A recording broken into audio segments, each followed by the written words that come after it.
Welcome back to my channel Anil के study. भारतीय संविधान की अनुसूचियों के बारे में आज हम चर्चा करेंगे। तो चलिए चालू करते हैं। इंपॉर्टेंट टॉपिक है और किसी भी एग्जाम के दृष्टि से एक या दो प्रश्न इससे आ ही जाता है। तो चलिए चालू करते हैं। भारतीय संविधान में 12 अनुसूचियों का प्रावधान है, जैसा कि पता ही है। कितनी अनुसूचियों का प्रावधान है? 12। जिसमें पहली अनुसूची है। पहली अनुसूची में क्या किस चीज़ का प्रावधान किया गया है? इसमें भारतीय संघ के घटक राज्यों और संघ शासित प्रदेशों का उल्लेख है, यानी कि भारत में कितने राज्य हैं और क्या संघ शासित यूटी यानी यूनियन टेरिटरी हैं, उन प्रदेशों का उल्लेख किया गया है आपकी पहली अनुसूची में। ये आपको ध्यान में रखनी होगी बात कि पहली अनुसूची में क्या बोला गया है। दूसरी अनुसूची की बात करते हैं। दूसरी अनुसूची में बोला गया है क्या करना है।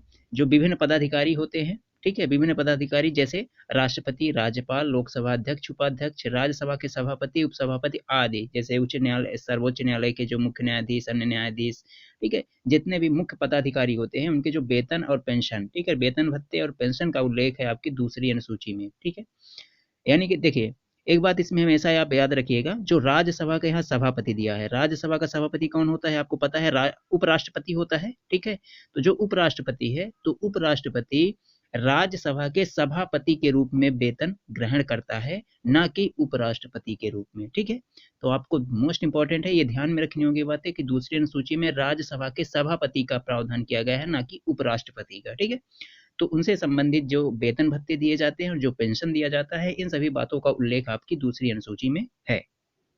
अगली अनुसूची होगी आपकी तीसरी अनुसूची। तीसरी अनुसूची में क्या बोला गया है कि विभिन्न पदाधिकारियों, जैसा कि मैंने ऊपर उल्लेखित किया है, विभिन्न पदाधिकारियों द्वारा पद ग्रहण के समय ली जाने वाली शपथ। ठीक है, यानी कि जितने भी पदाधिकारी होंगे वो कहीं ना कहीं शपथ लेंगे पद ग्रहण करने से पूर्व, तभी उनकी वैधानिकता प्राप्त होगी उस पद के लिए। तो जो शपथ ग्रहण करते हैं, इन सभी चीज़ों का उल्लेख है आपकी तीसरी अनुसूची में।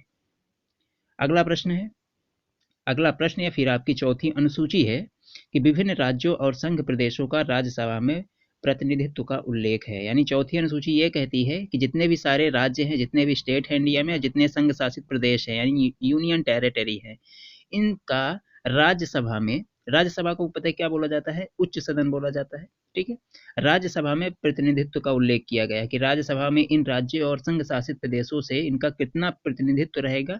इन सभी बातों का उल्लेख आपकी चौथी अनुसूची में किया गया है। अगला है पांचवी अनुसूची। पांचवी अनुसूची में क्या है?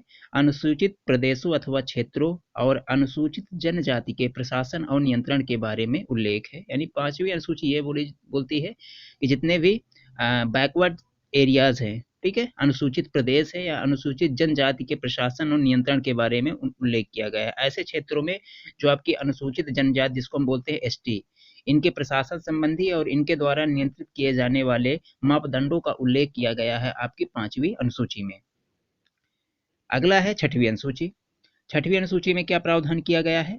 जैसा कि लिखा ही है, असम, मेघालय, त्रिपुरा और मिजोरम, 4 राज्य हैं। असम, मेघालय, त्रिपुरा और मिजोरम राज्यों के जनजाति प्रदेशों अथवा क्षेत्रों के प्रशासन के बारे में उल्लेख है। ठीक है, इससे क्वेश्चन जरूर ऐसा बनता है कि निम्न में से छठी अनुसूची में कौन सा राज्य शामिल नहीं है। उसमें जरूर आपको मणिपुर दे देगा और दे देगा मेघालय, त्रिपुरा, मिजोरम। तो इसमें नोट डाउन करके मैंने लिखा है कि मणिपुर इसमें नहीं आता है। हमेशा मोस्ट इंपॉर्टेंट है कि मणिपुर को आपको ख्याल रखना है कि मणिपुर छठी अनुसूची में शामिल नहीं है। मेघालय से आप, मेघालय और मिजोरम से आप कंफ्यूज मत हो जाना, मणिपुर इसमें नहीं आता है। तो छठी अनुसूची में मुख्य रूप से 4 ऐसे उत्तर पूर्वी राज्य हैं जिनके जनजातीय प्रदेशों अथवा क्षेत्रों के प्रशासन संबंधी प्रावधान किया गया है, जिसमें मणिपुर सम्मिलित नहीं है। अगला बात करते हैं हम सातवीं अनुसूची। सातवीं अनुसूची में क्या बोला गया है? केंद्र और राज्यों के बीच शक्तियों का विभाजन, यानी शक्तियों का बंटवारा किसमें किया गया है? सातवीं, स से सातवीं, स से शक्तियों का बंटवारा। इसके अंतर्गत संघ, राज्य और समवर्ती सूची का प्रावधान किया गया है। इसके बारे में मैं कुछ जानकारियां आपको पहले भी प्रोवाइड किया था और इसके बारे में हम डिस्क्रिप्टिव रूप से थोड़ा जान लेते हैं कि संघ और राज्य और समवर्ती सूची क्या होती है। ठीक है, तो सातवीं अनुसूची में शक्तियों का बंटवारा अथवा संघ, राज्य और समवर्ती सूची का प्रावधान है। अब आगे जैसे कि मैंने लिखा है संघ सूची। संघ सूची क्या होती है? इस सूची पर दिए गए विषय पर केंद्र सरकार कानून बनाती है। संघ का मतलब केंद्र ही होता है। ठीक है, जितने इसके अंतर्गत आने वाले विषय हैं, ठीक है, उस पर कानून बनाने का अधिकार किसको है? केंद्र सरकार को। विषय की बात करते हैं 97 संविधान जैसे ही लागू हुआ था, ठीक है, 26 जनवरी 1949 में, उस समय कितने थे? 97 विषय थे, 97। लेकिन वर्तमान की बात की जाए तो 3 विषयों का इजाफा किया गया है और लगभग 100 विषय वर्तमान में हैं। जैसे कुछ मैंने एग्जाम्पल भी दिए हैं, रेल, डाक, विदेशी मामले, ये सब किस में आते हैं, संघ सूची में आपके आते हैं। ठीक है, तो ध्यान रखना है संघ सूची में ये सब चीजें इंक्लूड है। अगली बात करते हैं हम राज्य सूची की। राज्य सूची में क्या है कि दिए गए विषय पर राज्य सरकार कानून बनाती है। ठीक है, और राष्ट्र हित में केंद्र भी कानून बना सकता है। हमेशा बात रखिएगा कि भले ही राज्य सूची है लेकिन राज्य सरकार तो कानून बनाती है, किंतु अगर राष्ट्र हित से कोई ऐसा मामला या विधेयक आता है जिसमें केंद्र को हस्तक्षेप करना आवश्यक है तो केंद्र भी कानून बना सकता है। इसमें विषय की बात हम करें तो लगभग कितने विषय हैं संविधान लागू होने के समय, 66 विषय थे, लेकिन वर्तमान में 61 विषय हैं। ठीक है, जैसे पुलिस, जेल, कृषि, ये सब किस में आते हैं, शिक्षा भी आपकी राज्य सूची में आती है, शिक्षा संवर्ती सूची में एक्चुअली आती है, लेकिन राज्य सूची में पुलिस, जेल, कृषि ये सब किस में आती है, राज्य सूची में। संवर्ती सूची की बात करें हम, संवर्ती सूची में क्या है कि दिए गए विषय पर केंद्र और राज्य, जैसा कि केंद्र और राज्य दोनों कानून बना सकते हैं, किंतु कानून के विषय समान होने पर केंद्र द्वारा बनाया गया कानून मान्य होगा। आप समझ गए ना, यानी कि अगर बनाए गए कानूनों पर मतभेद उत्पन्न होता है तो मान्य किसका होगा कानून, केंद्र द्वारा बनाया गया कानून। इसमें विषय की बात करते हैं तो 47 विषय थे संविधान लागू होने के समय और वर्तमान में लगभग 52 यानी 52 विषय हैं। इसके कुछ उदाहरण है जैसे विवाह, तलाक, वन, शिक्षा, ये सब आपके किस में आ जाएंगे, संवर्ती सूची में आ जाएंगे। तो ऐसे आपको ध्यान में रखना है कि ये सब 7वीं अनुसूची से संबंधित है। अब हम बात करते हैं अगली अनुसूची, 8वीं अनुसूची। ठीक है, 8वीं अनुसूची में किस चीज का प्रावधान किया गया, 8वीं अनुसूची में 22 भाषाओं का उल्लेख किया गया है। जैसा कि लिखा है मैंने, 22 भाषाओं का उल्लेख किया गया है और आगे लिखा गया है मूलतः इस अनुसूची में 14 भाषाएं ही थी। ठीक है, जब ये अनुसूची बनी थी मूल रूप से कितनी भाषाएं थी, 14। उसके आगे फिर क्या हुआ था, 21वां संविधान संशोधन हुआ था 1967 में। 21वां संविधान संशोधन 1967 में हुआ था, जिसमें जोड़ा गया क्या, सिंधी भाषा को जोड़ दिया गया। उसके बाद फिर 71वां संविधान संशोधन हुआ 1992 में, तो किनको जोड़ा गया, KMN को जोड़ा गया, यानी कोंकणी, मणिपुर, नेपाली। इसको आप KMN से याद रखिएगा, KMN इसे याद रखिएगा, कोंकणी, मणिपुर और नेपाली। उसके बाद हम बात करते हैं 92वां संविधान संशोधन हुआ था। 92वां संविधान संशोधन 2003 में हुआ था और क्या जोड़ा गया था, BDMS जोड़ा गया था। ऐसे याद रखिएगा, BDMS यानी बोडो, डोंगरी, मैथिली और संथाली, इनको शामिल किया गया था। तो मुख्य रूप से 22 भाषाओं का उल्लेख है आपकी 8वीं अनुसूची में। अगली बात करते हैं हम 9वीं अनुसूची की। 9वीं अनुसूची में क्या प्रावधान किया गया है, 9वीं अनुसूची में संपत्ति के अधिग्रहण की विधियों का उल्लेख है।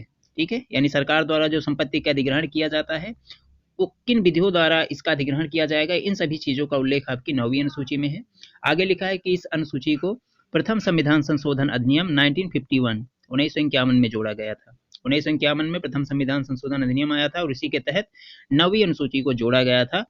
और आगे लिखा है कि इस अनुसूची में सम्मिलित विषयों को न्यायालय में चुनौती नहीं दी जा सकती है, नहीं दी जा सकती है। ठीक है, आपको बात में ऐसा याद रखनी है कि 9वीं अनुसूची में जो सम्मिलित विषय हैं या इनसे संबंधित आपको न्यायालय में चुनौती, इनके अगेंस्ट आप याचिका या PIL दायर नहीं कर सकते हो। किंतु यदि मौलिक अधिकारों का उल्लंघन हो रहा हो तो उच्चतम न्यायालय ऐसे कानूनों की समीक्षा कर सकता है। सिर्फ और सिर्फ कौन, उच्चतम न्यायालय, जिसके मैं बात कर रहा हूँ सुप्रीम कोर्ट। ठीक है, SC सुप्रीम कोर्ट ऐसे मामलों की समीक्षा कर सकता है जब व्यक्ति के मौलिक अधिकारों का उल्लंघन हो रहा हो ऐसे कानूनों पर। ठीक है, ये सब 9वीं अनुसूची से संबंधित है। अगली अनुसूची है आपकी 10वीं अनुसूची। 10वीं अनुसूची में क्या प्रावधान किया गया है, संविधान का या संविधान में 52वां संविधान संशोधन 1985। ठीक है, 52वां संविधान एमेंडमेंट हुआ था यानी संशोधन हुआ था 1985 में। उस समय राजीव गांधी सरकार थी। इसमें दल बदल से संबंधित प्रावधानों का उल्लेख है। ठीक है, 10 से 10वीं अनुसूची और 10 से दल बदल हमेशा याद रखने के लिए काफी है ऐसा। अगली अनुसूची है आपकी 11वीं अनुसूची। 11वीं अनुसूची बहुत इंपॉर्टेंट है। 73वां संविधान संशोधन 1993 में जोड़ा गया था और यह अनुसूची किससे संबंधित है, पंचायती राज से संबंधित है। इसके बारे में मैंने ऑब्जेक्टिव टाइप क्वेश्चन भी दिया था और इसमें शामिल हुए विषयों की संख्या कितनी है, 29 विषय है। ठीक है, 11वीं अनुसूची में कितने विषय हैं, 29 विषय हैं और किससे संबंधित है, पंचायती राज से संबंधित है। और ये जोड़ी कब गई थी, 73वां संविधान संशोधन 1993 द्वारा। 12वीं अनुसूची और अथवा अंतिम अनुसूची है, इसे 74वां संविधान संशोधन 1993 में जोड़ा गया था। ठीक है, संविधान संशोधन तो वही था, एज तो वही थी आपकी, सन तो वही था ईयर, किंतु संविधान संशोधन 74वां हुआ था। और इस अनुसूची में क्या बात कही गई, शहरी स्वशासन से संबंधित बात की गई है। शहरी स्वशासन ये क्या थी, पंचायती राज थी, ग्रामीण सुशासन और ये शहरी सुशासन से संबंधित है और इसमें 18 विषय शामिल किए गए थे। 12वीं अनुसूची में कितने विषय हैं? 18 विषय हैं, जबकि 11वीं अनुसूची में कितने हैं? 29 विषय हैं। ठीक है, यानी आपको पंचायती राज यानी ग्रामीण व्यवस्था में से संबंधित जितने भी विषय हैं उसमें ज़्यादा है, जबकि आपके शहरी सुशासन संबंधी जो विषय अथवा 12वीं अनुसूची में जो भी विषय है वो कम है, यानी कि 18 है। तो ये था अनुसूचियों के बारे में। ठीक है, 1 से लेकर 12 तक अनुसूची, उसमें मुख्य रूप से जो चीज़ें इंक्लूड है वो सब चीज़ें मैंने आपको प्रोवाइड कर दी है और आशा करता हूँ कि वीडियो आप लोगों को पसंद आई हो। अगर पसंद आई हो तो अपने दोस्तों और मित्रों को शेयर करें ज़्यादा से ज़्यादा, और मेरे चैनल अनिल के स्टडी को सब्सक्राइब करें और वीडियो को लाइक कमेंट कर सकते हैं। और मिलते हैं हम अगली वीडियो में, तब तक पढ़ते रहिए और खुश रहिए और देखते रहिए हमारा चैनल अनिल के स्टडी। जय हिंद।